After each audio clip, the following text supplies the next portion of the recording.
audit, recording in progress. I know loads of you have been before. I've got a feeling there's a couple of names that we've not seen in this. Catherine, do you want to explain what this is? Well, it's just an extra chance for us to hang out, and if you wanted to say something about the show or like ask us anything about it, anything like that, it's your opportunity to do so.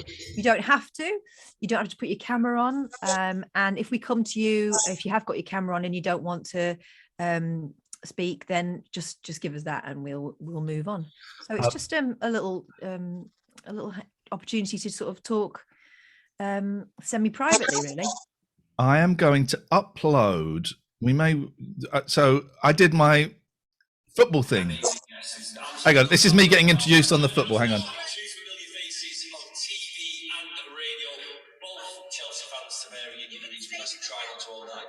What are you doing with it?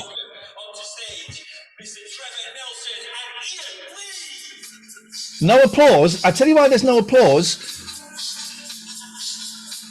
He's filmed it. Alex has filmed it cockeyed. Of course he has. The reason there was no applause, there was nobody there. So it wasn't on City TV, although I think it was.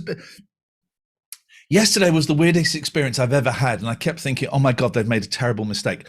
So that bit that I had to do was in this thing, I think it's called the square or the box. And it's like this sort of stage outside. And they had a band playing. And then they had me and Trevor Nelson. Apparently we've worked together before, but neither of us could remember where. But he's such a lovely man. So they had us up on this stage to be interviewed about Chelsea. And they all knew that I didn't really know anything. And they were very generous. How has he filmed it like that? Oh, what a strange film, my boys. Oh, I know why. He started it like that and then he turned it like that and it doesn't autocorrect while it's filming. Oh, bless him. He had a try. He did have a go, my little baby. And so it's outside in this square and it's like kind of ringed off and there's room for, I don't know, 400 or 500 people. Like it was like the setup for Noel's rock and roll party, right? Yeah, except people were having a nice time. There was no one there. Literally, it's not like when that thing you say, oh, I didn't sleep at all last night, but you slept. There was no one there, right?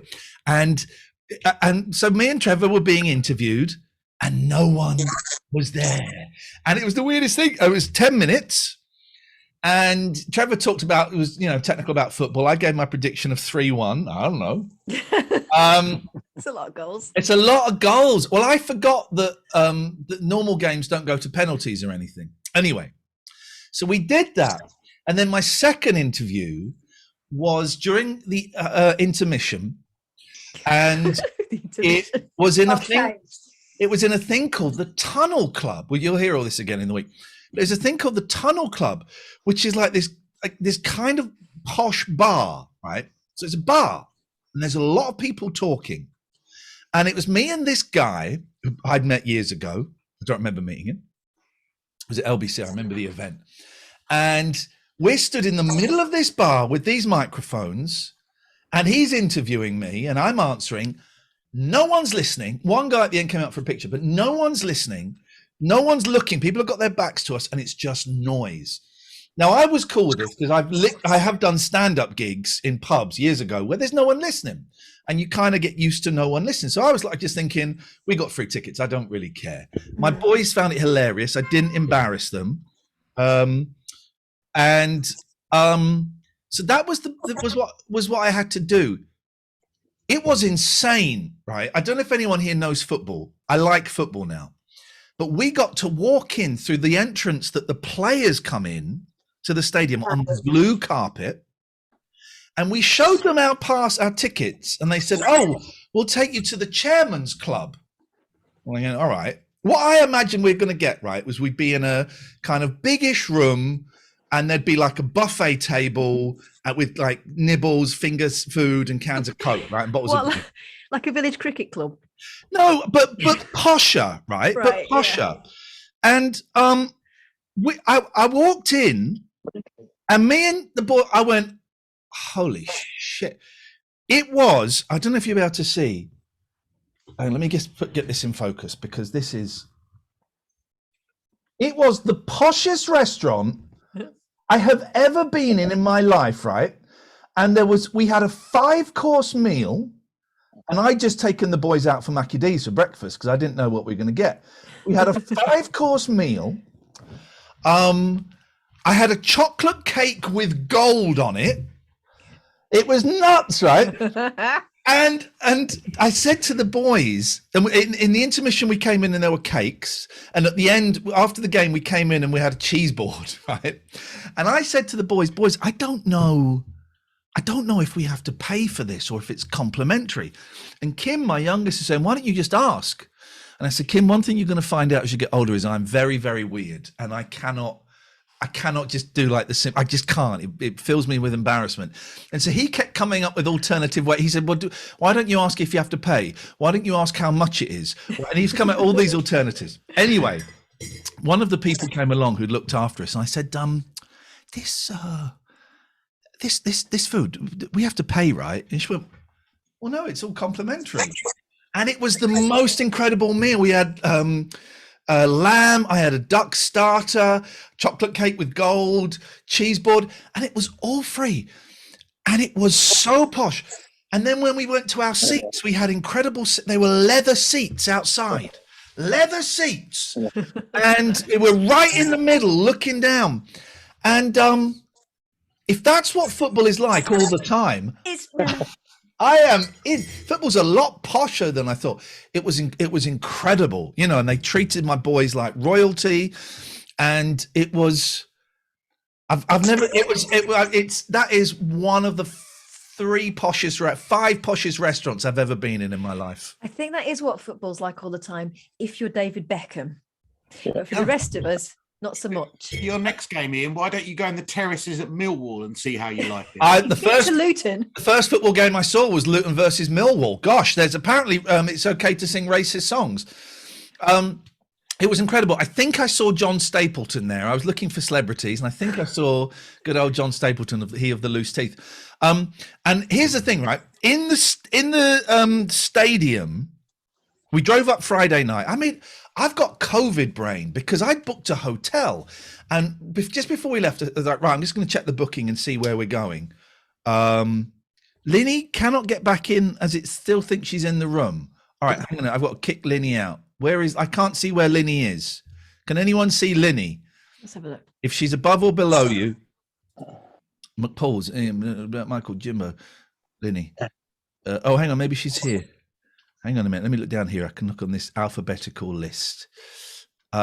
Linny, what is she signed in as? Whoever typed that message. Jimbo, what is it? It's just Lynn E. No, she's not on my list. I can't see it now. She's not on my list. So I got COVID brain because I was checking the booking for the hotel, and I looked at it and went, what? And I booked it for the 31st of March, which is a Thursday, not a Friday. So I had to book another hotel. We drove up to Manchester Friday night, got there about 10. I love being in a hotel with the boys because they're just dickheads. We bought them smart clothes because I got the invitation that day and it said no trainers, no sportswear, smart clothes. So I had to go and buy Kim some shoes. We had to shirt. They were wearing shirts and trousers. They never normally do that. And that was it. The game itself. It turns out football in a stadium is amazing. It's amazing because the noise is physical. You can feel it they're shouting and chanting. And as the Man City were coming out, they're playing Hey Jude over the speaker. And I guess they were singing Hey Blues. I don't know, but they were playing, the stadium was singing Hey Jude. That was amazing. The game was great. It goes really quickly when you're there. It was thrilling. I would not want to watch football on TV, but I would have no problems if someone invited me to a football game in a stadium. I would be there. I loved it. Absolutely loved it. So that was my football story. I had the time of my life. You've not really told us anything about the game. I mean, who do you think performed best? How many? No, Chelsea, they were playing too much outside by their goal. Even they were just playing by their goal. Right. And Man City won 1-0. They were all over them. It was amazing. I saw Lukaku, Oh God, I think I've lost you. I thought that there was someone on the no football team, but it turns out it's just me again. I really liked it. I wouldn't particularly want to watch it on TV. I wouldn't want to watch it on if there are bigger games like the World Cup, I might do now. It was the experience of being there. It's a completely different thing. It's not the same thing you see on TV. It was remarkable. Did the Man City fans still turn their back and jump up and down like they used to? They used to do this thing where they used to lock arms and then turn their back and then jump up and down. No, I can't remember what the celebration was. Kim did point it out to me. Okay. I can't remember what it was, but it wasn't that. Celebrations have moved on since then. So that was They still kiss each other when they score, footballers. They used to, didn't they? No. That was the only time my dad thought it was acceptable for men to kiss. What about Barry and Colin on EastEnders? Oh, no. You know what my dad's like. Yeah, he's a racist homophobe. Yes. So it was, do you know what? It was incredible. Like a few years ago, if I'd been doing a thing, Linny's in the waiting room. Sorry, I must scroll down. She's in the waiting room 6 times. So I'm just going to admit all.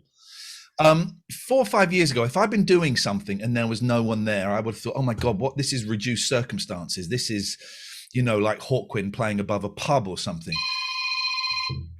But it was, I didn't care. I loved it. Catherine, I need to take this call. Could you take over? Yes, I could take over. So while he's having these adventures, my adventures are slightly more parochial in that shots were fired from one of my neighbours. In fact, the other side neighbour is with us tonight. Where are you, Craig?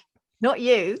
I noticed today, because I let the kittens out in the back garden. They don't tend to go further than the garden, right? They might walk along the fence and sit on the roof a bit, but they don't tend to go out further. So Yoshi came in, as he tends to, within about 2 minutes, because he doesn't really like outside, which is fair enough. Yoko loves it. Yoko disappeared. So I'm outside calling her. Nothing. I went out the front just in case she'd managed to get over the fence, because there will come a time. Nothing. So I went and stood on the back decking and looked over the wall, looked along the wall into both neighbours' sort of eye line. And I hear boom, boom. And she comes up from the right. Okay, so there's a sort of green quite far along, my next door neighbour but one. And then she has to go through on the fence across another person's garden. And right in the corner, he's put those little spikes up. I only noticed because she nimbly sort of tiptoed across them. So I think he's going to need bigger guns. But shots fired. I thought, fair enough. I'll tell you what, we're considering putting the spikes up, not because of the cats, because of the sodding pigeons. Oh, do you know what? It might be pigeons as well, because he's been complaining about them. Someone's got fancy pigeons around here, right? And they sit on your roof.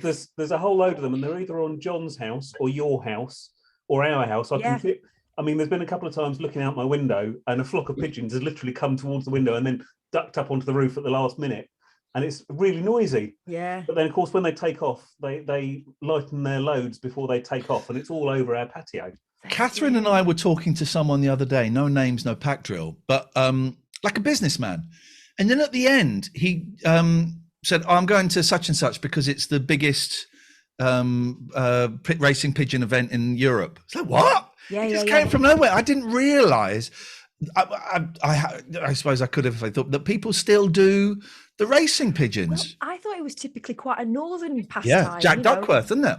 Precisely, but there's obviously someone around here that's got fancy pigeons, right? And and that guy was really looking forward to it, and he was making quite a journey, wasn't he, with his boy to go and look at these pigeons? Yeah. Well, there's a load of money in it. There's a guy I work with, they win thousands if they win some of these races. I mean, he was driving to France and letting his pigeons go and stuff. Yeah, it's tempting. What is that behind you? What is that behind you? There's a face with glasses on in the pile of toys. Like, come on, Jess. Oh my God! There's a ghost behind you. Make it happen again. Make it happen again.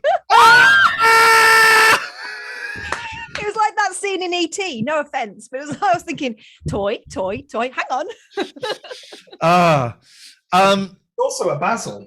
Where's Basil? There's a basil somewhere.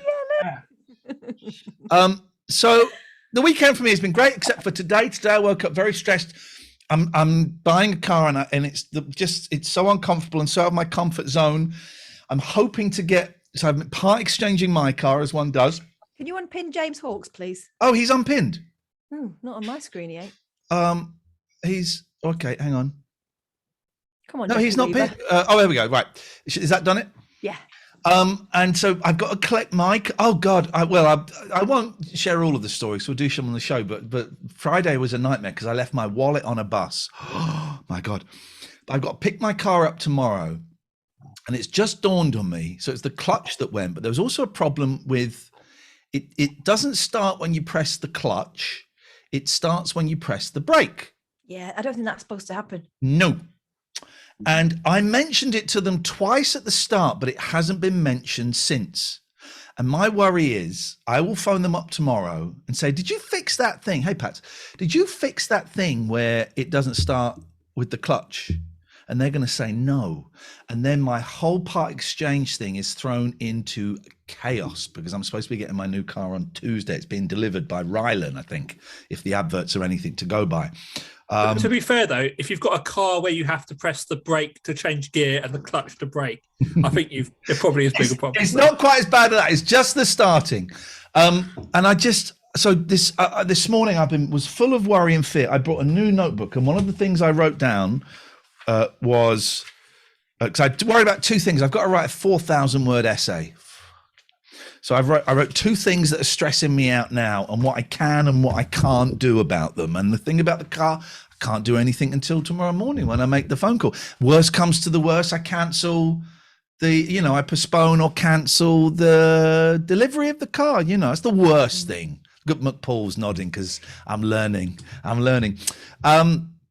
So yesterday was great. Today has been a little bit stressful. I've been trying to write this 4,000-word essay.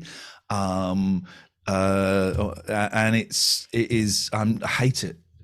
Something I've noticed with you for a long time, years in fact, is that if you have a really great day, there's always a swing back the other way, just slightly lower before it rebalances itself again.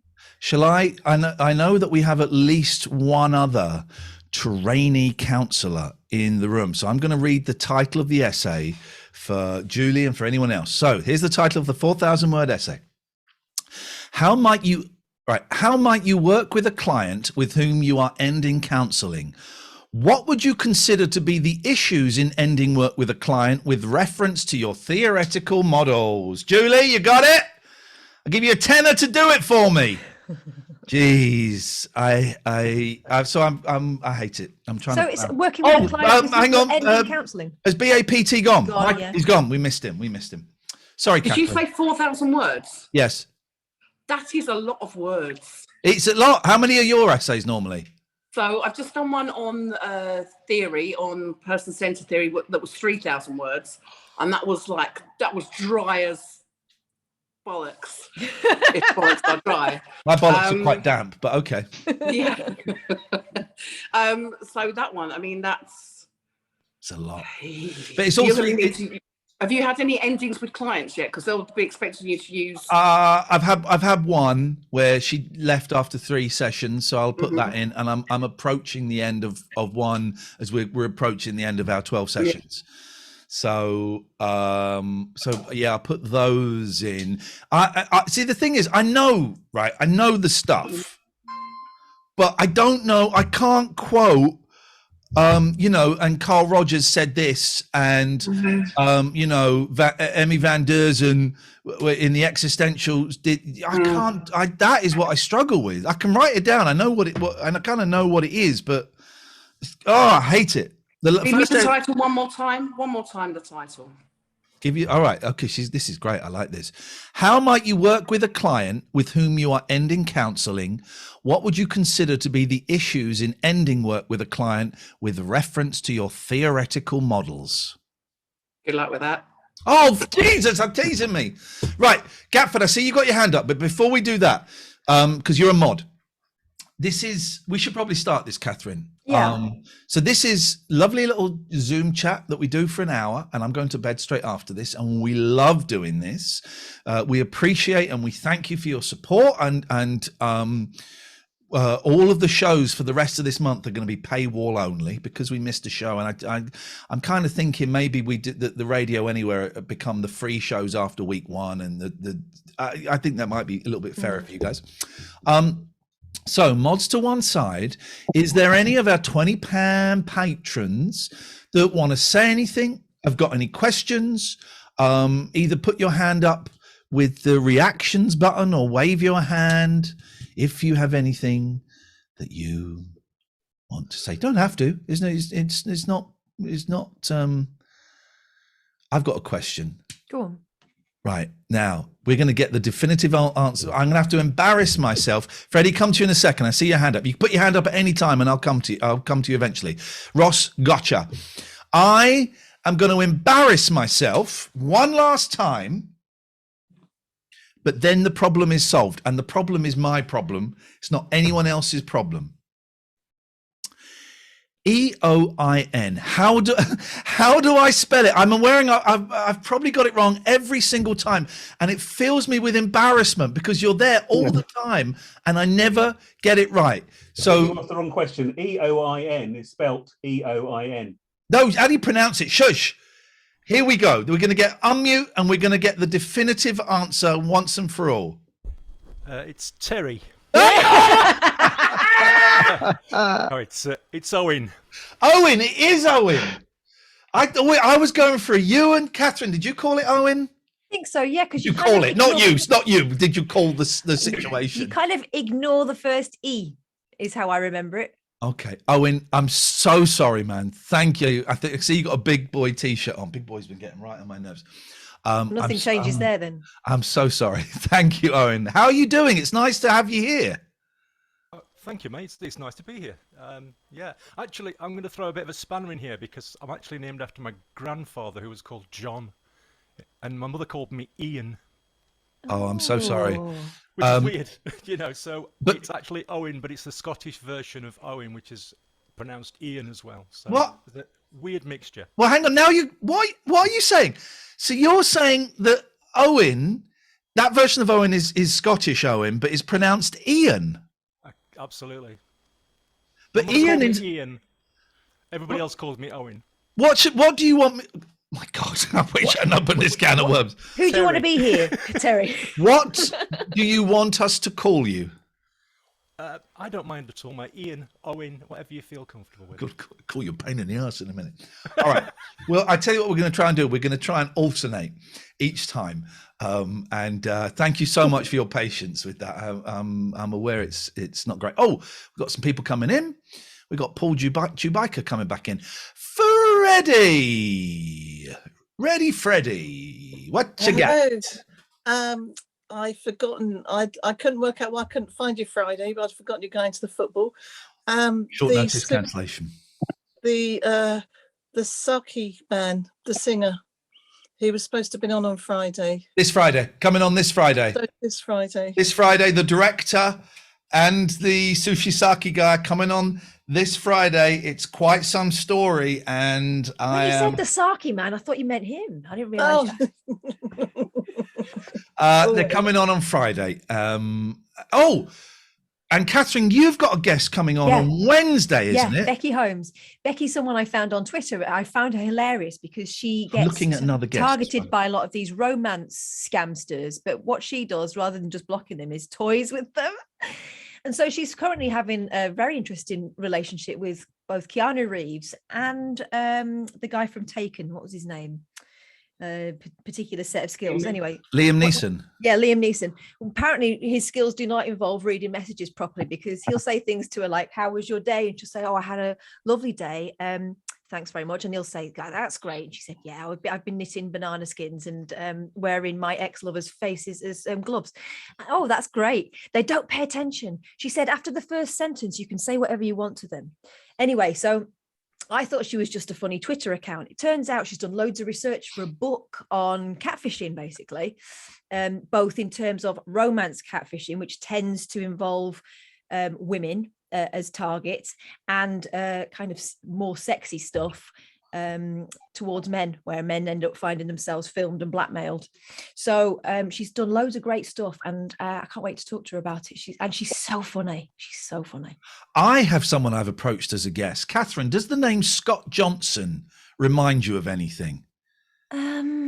And his brother Steve Johnson. We had Steve Johnson on talking about Scott Johnson. Does this remind you of anything? Oh yes, was that the murder in Australia that turned out it was deemed to be suicide, and it was actually someone targeting young homosexual men? Exactly. A series in the 70s and 80s of gay suicides, gay men jumping off of cliffs. But it was all in a particular area, right? All in an area. And one of them was a guy called Scott Johnson. I think it was in about 84, I seem to remember. And we had his brother on, Steve Johnson, who told us that he was, seeking justice. And I think at that point they had a name. I don't know whether they did. I thought he was still kind of trying to convince the police it was worth looking into again. I follow the Justice for Scott on Facebook. Look at this. This was put up there one day ago. Scott Philip White has pleaded guilty to the murder of Scott Johnson and awaits sentencing in May 2022. It's a relief to my family and me to finally have the most important answers in my brother's death, with his confessed killer on his way to pay for taking Scott from us cold-heartedly and violently more than 33 years ago. God. Many thanks to the many people who work so long for truth and justice, the New South Wales Police, various police people. Now onward with the Royal Commission to solve the remainder of the unsolved deaths of the gay men who lost their lives in this terrible era. Isn't that amazing? Justice, 33 years later. He continued to push despite the fact that he was being... No one believed him to start with. Being told, look, this is the thing about these fellas. They're sensitive and they have trouble, continuing with their lives. And it's completely typical. And it's like, no, but my brother wouldn't have done this. He really had to insist and push and keep the faith that something would give. A spate of gay men committing suicide by jumping off cliffs. And the way it would work is men would lure these gay men up for sex. Then you do that. Incredible story. Steve was I thought so dignified and calm and completely focused on what had to be done. 33 years later, I mean, how many would carry on like that? You don't know. So I've just written to him and said, look, our audience is significantly smaller than it was before, but we would love you to come on. Paul Chewbacca keeps coming in and out of the meeting. He's struggling to enter the meeting. Come on, Paul, you can do it. So anyway, I've invited him on to see if he wants to come on. We'll see.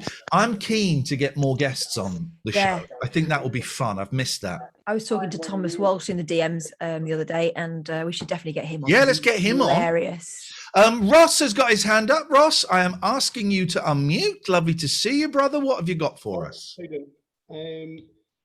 I recently, my best friend in the whole wide world since I was at school, his brother recently sadly passed away. And that's sad enough as it is, but he passed away with Huntington's disease. Oh. And over the last 15 years, we've all witnessed his decline, if you like. It sounds really odd to say something like that. Can I interrupt that? Is that like it's a muscle wasting disease? Yeah, it's degenerative muscle and brain degenerative. Okay, disease. right. So physically and mentally, he's sort of declined, and he's had great care, and that's been great. And we've all dealt with that in various ways. Now, my friend whose brother it is, it was his older brother, and he looked up to him and worshipped him as younger brothers often do to big brothers. And as his best mate, as his best man at his wedding a few years ago, I feel it's my duty to look after him in the coming weeks and months as he travails through that sort of grief. The only thing is that with Huntington's, it's genetic. And before my friend got married 4 years ago, he went to get a test and he found out that he's also got the gene, and therefore the disease is passed on to him. And in some way, we don't know how or when it will affect him. Now, having seen his brother go through what he did, it's kind of difficult to bring up the subject of how he is in terms of his health and his physical state. Sorry, Joey's capering in the background. And I just wonder if anyone's got any advice as to how to approach the subject of how somebody else is in a sensitive way, without trying to say, well, I know your brother died of it and had it and it was really, really badly, but are you all right? And before somebody else hasn't, or something else brings up to the fore, an incident or an episode, or I don't know. I'm struggling to find out what to say and how to say it without just saying. Gosh, what a story. I'm really sorry for your loss. I was going to say sorry you feel this responsibility towards your friend. That's not quite the right phrase, but sorry that this is an ongoing situation. Honestly, I think you ask him directly. I think you ask him directly. You know, do it privately. Maybe you go out for a meal, or I would suggest not a drink, because maybe that doesn't help. But just have a moment, a moment alone, and phrase it however you want. I'm concerned about you. I wonder how you were doing. I'm sorry for, let's say your friend was called Steve. I keep thinking about Steve's passing, and I know it affects you in so many ways. How are you feeling? The question is how are you feeling? And I think, it's that thing, isn't it? When someone dies, friends don't phone up the say the surviving husband. A wife dies, people don't phone up the husband because I don't know what to say, so I'm not going to say anything, and I'm just going to hope that they know I'm thinking about them. Meanwhile, the grieving widower is at home going, shit, everyone's abandoned me, no one loves me.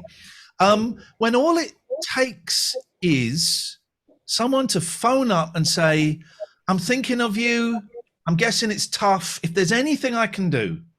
Generally there's not, but if there's anything I can do, and when you feel ready, maybe we can go out for lunch, or we can go for a walk, or we can visit whatever that is, Yeah.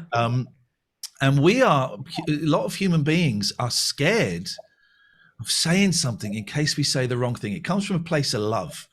We're scared we're going to say the wrong thing, or we're going to, I don't know, upset them. I want to know how he's processing what he's seen his brother go through. Is he thinking, oh shit, that's exactly what's going to happen to me, or could happen to me? And I want to say, yeah, that is maybe going to be the way it goes, but I'm going to be there for you. I don't know. Oh, the first thing you said there.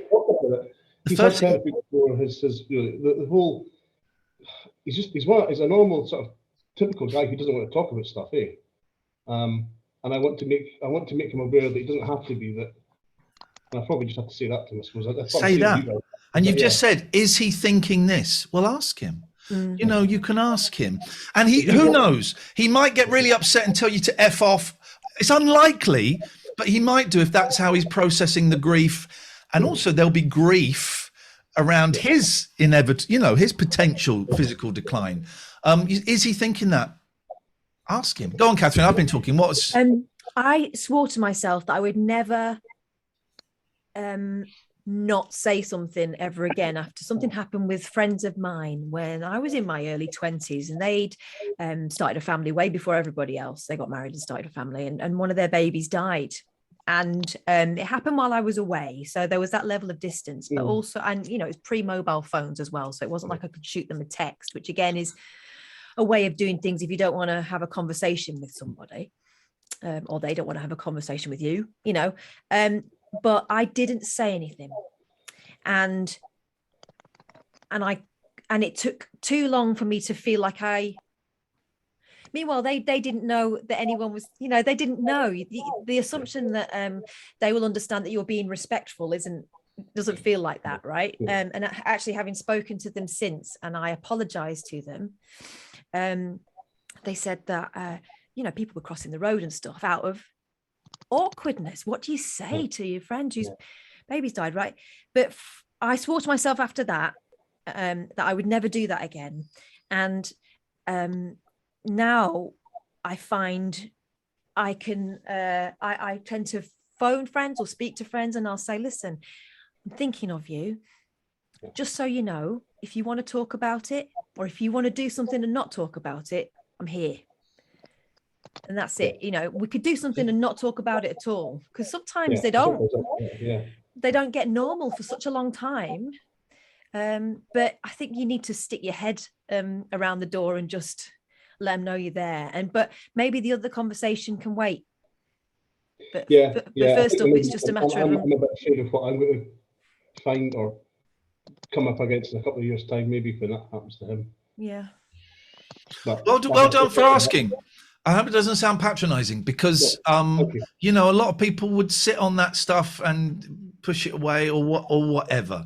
And the fact that you're asking us shows to me that you are a good man and you want the best for your friend, and you can. As well, so thank you. Thank you, Ross. Craig has got his hand up. Craig, good luck, Ross. Yeah, just following on from what Catherine said there, really. I had a friend who lost his son, who was aged 21, and his wife, on her way to work, saw a car accident, recognised the car, and it was their son that was in the car. He was in the Rotary Club in Luton with me, and one of the chaps who was in the club is a vicar in church in Luton, and he came and spoke to the club. I mean, this is going back maybe 15 years or so now, and he said exactly what Catherine said, and Iain as well. You know, people think that they're being awkward because they don't want the horrible feelings themselves. They're worried that they'll upset somebody, but there's nothing that you can say that's going to make anything any worse for those people. There is only an upside to you speaking to them. So again, I've done the same as Catherine, really. Said, it doesn't matter. My awkwardness doesn't matter. We've recently had a friend take her own life, and speaking to the family, you've got to do it, because there's nothing's going to make it any worse for them. And knowing that you're there and there's a contact, you know, it does lodge itself once they get through the grief. And as for the illness, Sarah's aunt, who lives in Australia, had just been diagnosed with pancreatic cancer, and her family, they're all discussing very, very matter-of-factly, really, a decision on whether she has chemo to extend her life by 6 months to 18 months to 2 years, or whether to go without and have 12 to 18 months, and that's it. But I mean, it's the problem there. Well, the issue there is that her husband died of exactly the same cancer, and it took him 2 years. So there's a whole load of family discussions being had, and the only way you can do it is just by being upfront and honest, and normalising the discussions. Because once you've spoken about this a few times, it just becomes part of the conversation. And people stop making it a big emotional issue, and then you've got time to actually do the things you want to do, you know, with that knowledge in the background, rather than making it the big elephant in the room, really. Exactly. And don't you think the longer you kind of avoid talking about it, the more difficult it is to do? Yeah, definitely. Thank you, Craig.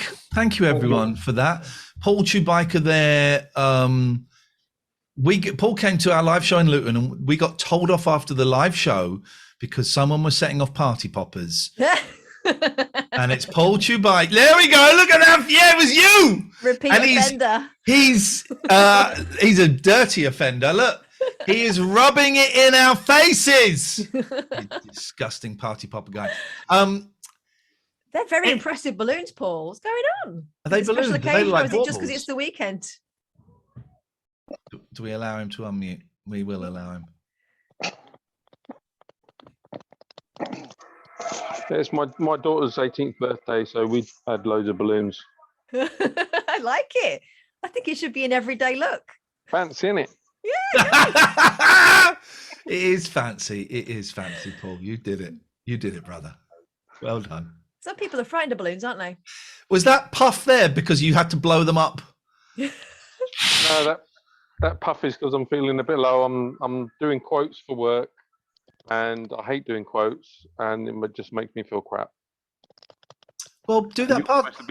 You're supposed to be cheering me up. Do that party popper. That'll cheer you up. Do it. Do it. Here we go. But then I'll have to clear up the mess. Yeah, exactly. Do that party popper. For the moment, don't think about what's going to happen. Yay! I feel so much better now. There we go. What an absolute pudding. Thank you so much for that. Anybody else want to come in, say hello again? There's absolutely no obligation. This is not one of those things where we're going to go at you and put you on the spot. This is nice and chilled. And Gatford has got his hand up, star of 15-1, and big fan of Love Thy Neighbour. For those who don't know the reference, Wednesday's show with Gatford was something else. We saw Nazi-ford, Raceford, Ku Klux Klanford. We saw, well, I was going to say the dark side, but no, it was the very, very white side. Gary! Sorry about that. The phone rang, so I had to deal with that. If we're passing off essays, can I do you a swap? Go on then. Because I've worked with a bunch of psychologists who could probably knock yours out in about 20 minutes. Okay, I like. And I'm wondering if you could knock this one out for me. Sorry? It's on write a report on the principles of management and leadership within an organizational context. It's 3,000 words, and there's 8 indicative things that you need to include. Well, are you allowed to do finger spaces and or pictures? Pictures, yes, but they don't count towards the word count. Well, hang on though. If there's 8 indicatives, Yeah. that's 300 words each. Once you factor in the introduction and the conclusion. Yeah, but you're not allowed to reference. You're only allowed to reference what the indicatives are, not write 100 words on them. Oh. What do you mean? So what? So you're not separating each one and going, right, indicative number 1 is be a massive racist, and then do 200 words on racism. Indicative number 2 is this isn't a course on racism. Let me. I don't know what the indicatives are, so I'm just guessing. Look, now that person's ringing my home phone, whoever that was. So they really want to talk. Take it. Okay, hold on. It's probably me mum. Hold on a minute. Wow. My mum's the only one who rings my landline. You've paid 20 quid for this. Hello. Hold on. I'm just on with Iain Lee, Mum. Is that all right? Oh, sorry, I forgot about that. Yeah, is that all right? I'll call you back in a minute. Yeah. Do you Hello, Mum. Hello, Mrs. Gary. Say hello to Iain. Mumford and Son. Hello, Mrs. Gary. No, she didn't want to talk to you. You called her son a racist. Don't want to talk to you, Jimbo. Psychedelic cuddly toy palace. It's because I came straight off stream. I forgot to turn it off. So while we're doing admin swap shop, I'll do Gary's essay if someone does my application for a job that I don't want to write. Ooh. What? I'll do that. That sounds easy compared to the 2 other options we've got at the moment. So who wants to run my running club, and I'll pick up their stuff? Wow, this is swap shop, isn't it? Any takers for Dave's running club? Sorry, Dave. Dave, I've just resigned from the running club. Sorry, Dave. You want to resign on my behalf, Jim? Go ahead. Dave, I'm doing interviews this week via Zoom. So if I'm interviewing people. If you want to do that for me, I'll do the running club admin.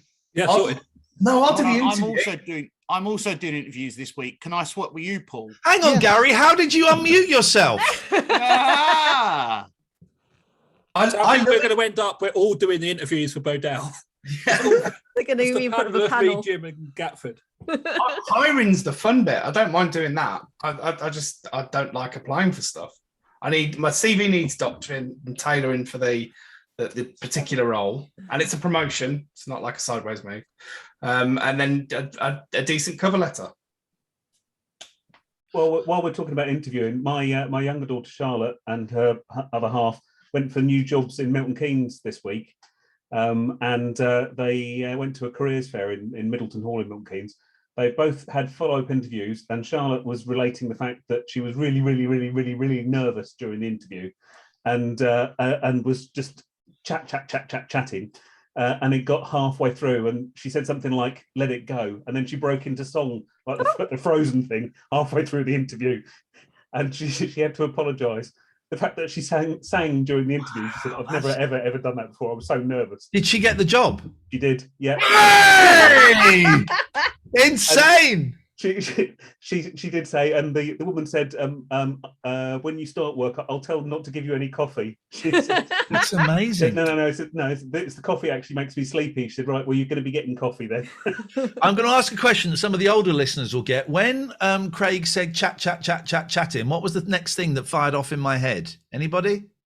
Leg for me. Here we go. Exactly. I stopped. I checked out that conversation on chatting because I was off in a whole different kettle of fish there. Mr. Bodell. Just speaking of catchphrases, did Catherine? I know via your Twitter you said you've bashed out the whole of Afterlife in one go. Yeah. Did you? Don't do that. Don't do that. It was very disturbing. Even in two halves, it was bad. I did the first three. But I think in the second or third episode, just speaking of old catchphrases, did you pick up on the line, the guy sitting in the bath and he goes, "What kind of cake?" Yes, I did. Yeah. Very interesting. I kind of enjoyed it, but it goes in hard for the heart-ripping stuff, doesn't Emotional, it? You can see him doing it. And also, what's the obsession with a C-bomb? It was just like the first two episodes were you're just waiting for it to drop the whole time. And because he's so dangerous. He's so dangerous. I feel like it's all right, we've done that now. Tell you who was brilliant, Kate Robbins.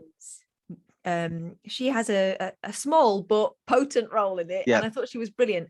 And I also thought she did a passing, bore a passing resemblance to Julie Walters in the delivery of those of that character. But she's so good. She's so good. I have got an announcement. I need to speak to my good friend Katefa. Katefa, please unmute yourself. Good evening, Katefa. Good evening. Take a note of these times, dear listener, because Monday night, 9 o'clock and midnight. Wednesday, 11:30. This might change a little bit, actually, because I've changed stuff.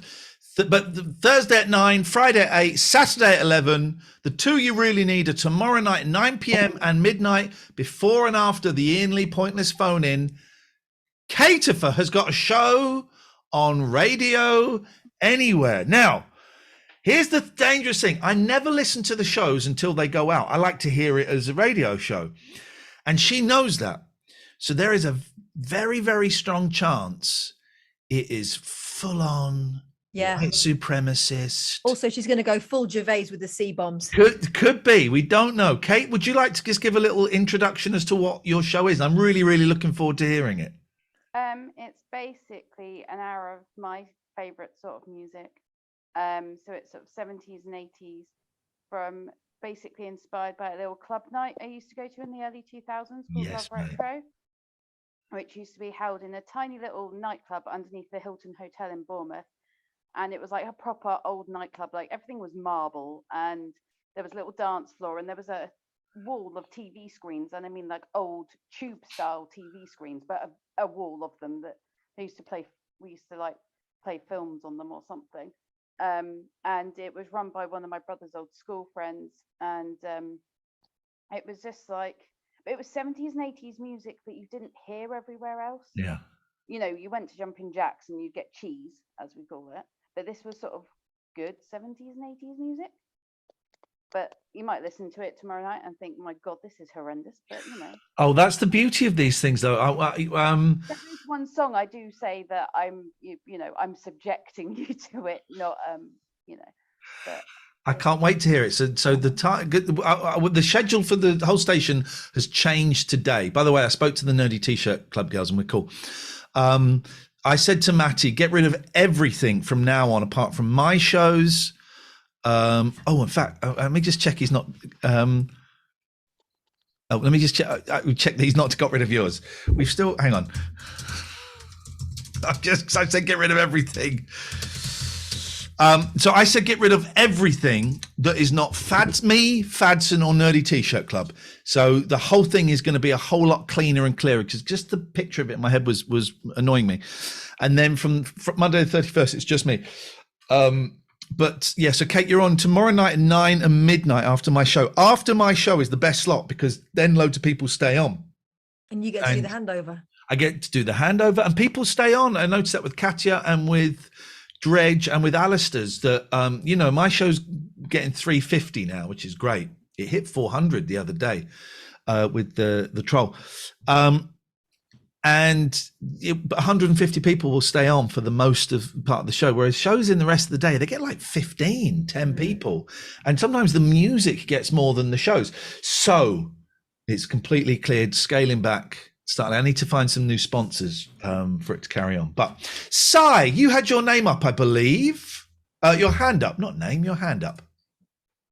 It's gone past the conversation, but I was just about to say, in terms of SA Swap Shop. Yes. Oh. I'm a psychiatric nurse and did the whole Carl Rogers stuff, blah, blah, blah. So I'm happy for you to cheat and plagiarize my essays. But currently, I'm doing a management degree to go alongside it. So if I could pinch Gary's, or if you could force Gary maybe to give me his work, then everyone's a winner, I guess. What do I have to do in return for you? Leave that between you and Iain, I guess. Whoa. That could be really bad. Can't it at least be up to Kath? I'll have a fighting chance. Oh, we're talking about sex, right? Don't underestimate me. Can we not talk about sex, please? Si, thank you very much. I wasn't talking about sex, just to say that. Okay.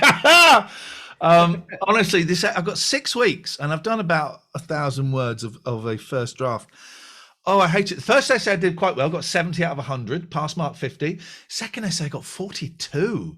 And it was like, what is this? Then they give you detailed notes on how to fix it, and so you fix it. But 11 weeks to go of college. Your show is still up. I've just checked with Matty Caterfer. So your show is I was worried that my message was too vague. We've got another 5 minutes. Any more? I'm sorry, Catherine. I always dominate these. I'm keeping quiet. It's really hard with Zoom, though, isn't it? Because otherwise we're talking all over each other. Roller skating is becoming a thing in my house after my daughter went to a roller disco. Caterfer as well. Obviously, I just got home from roller disco. Have you been again? Yes. Right. I'm okay. I'm glad I'm not on, not being funny. I'm glad that for my crippled legs, I'm not on disability benefit because someone would be reporting me. I found exercise that doesn't hurt. Right. Okay. Because it's not impact. But yeah, I'm just having to sort of relearn how to skate a bit. But okay. So my youngest got invited to a roller disco party yesterday, and she was the only one, I think. There might have been one other kid who went and didn't have their own skates, right? So she was a little bit concerned about it, and she said she did fall over quite a lot, but she loved it. They hired skates. She absolutely loved it and asked to spend some of her Christmas money on a pair of skates. So I said, well, what are you going to do? She said, well, I'll skate up and down the street. I said, well, how about if I can find some skates that aren't too expensive, then maybe we could skate, I don't know, up to round the block and back. So that's the plan. Wow. Although I bought these skates and because they were the right price, and then I looked at the reviews and it said, oh, they're not great on the outdoor. They're about 5. And I'm telling myself that people love writing moaning reviews and very few people write nice reviews, right? For the most part, they were all kind of nice skates. My granddaughter loved them, or, great for the price, good skates.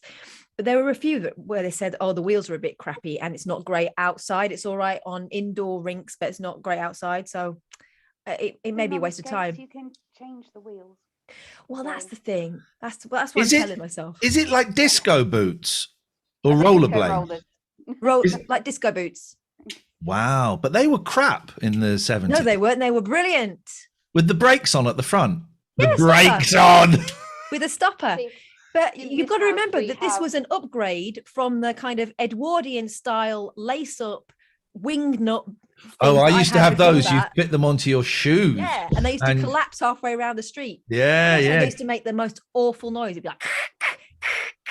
So I thought disco boots were the best. On hockey skates. Yeah. I was, okay. Well, I'm. Cater, for your other half is like the big boy that goes backwards, isn't he? Yes. Yeah. That's why she's going out with him. That's why she's married to him. He's so cool. No, stop marrying me off now. Oh, sorry. I apologize. No, everyone just presumes because.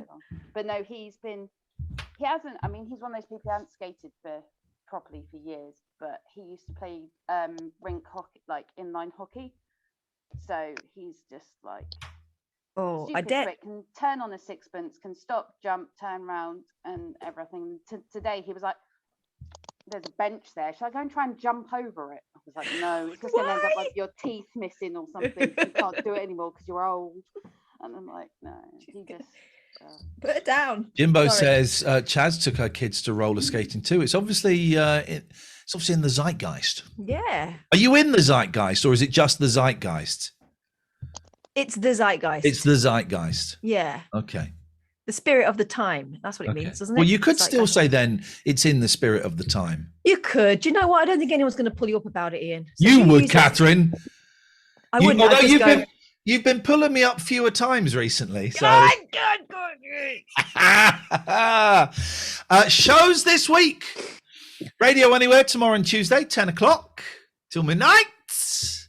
And paywall TLNA Wednesday and Friday. Sorry for the last minute cancellation of Friday's show. And I think I'm kind of tempted by the idea of the rest of this month will be paywall. Maybe maybe. But I'm kind of like the idea of just the first week being free and then just go into the paywall. I don't really know if we get any extra traction. I think maybe we get 2 or 3 extra Patreons for that free 30 minutes. I don't know. Maybe we do first week 2 shows, next week 1 show free, and then it's all paywall and the free stuff is Radio Anywhere, and I talk about the Patreon a little bit more on there. Maybe, I don't know. Yeah. Just thinking. I mean, I think that the fact that we put the Radio Anywhere shows up as a podcast is having an impact. I really do. Yeah.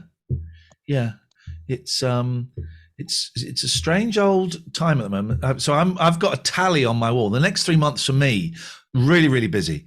I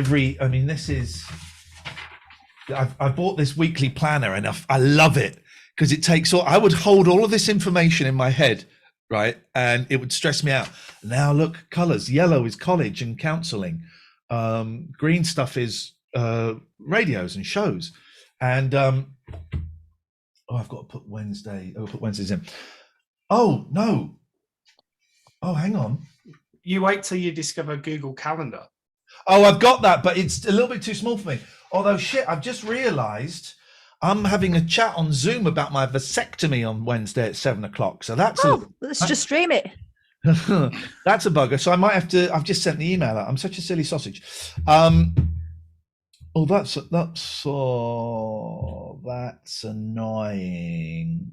That wouldn't help me. I'm colourblind. What, my vasectomy? Oh, the still white. Oh my God. The chart, you silly man. All right, we'll have to put that show. We'll have to change that show to 8 o'clock. I'll send out.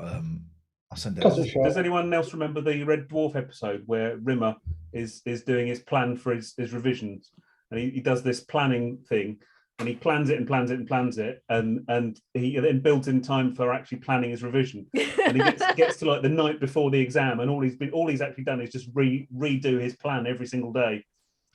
Doesn't he just write the answer on his hand, stick it on the paper, and then fall over? He does. That's right. Gafford remembers.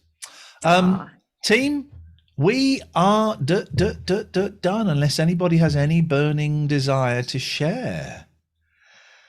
We're done. Thank you so much. I have got to go and change that to 8. I'm assuming that's an hour, that vasectomy meeting. I mean, what is there to say? I hope they don't show me what they're going to do, because I don't want to see that. I would imagine you could cut that meeting down, maybe ask him to snip it. Hey! I'd be careful what you show on camera, because it could be something that research that Catherine's on about. I'll have a little look, see what time that finishes, and we will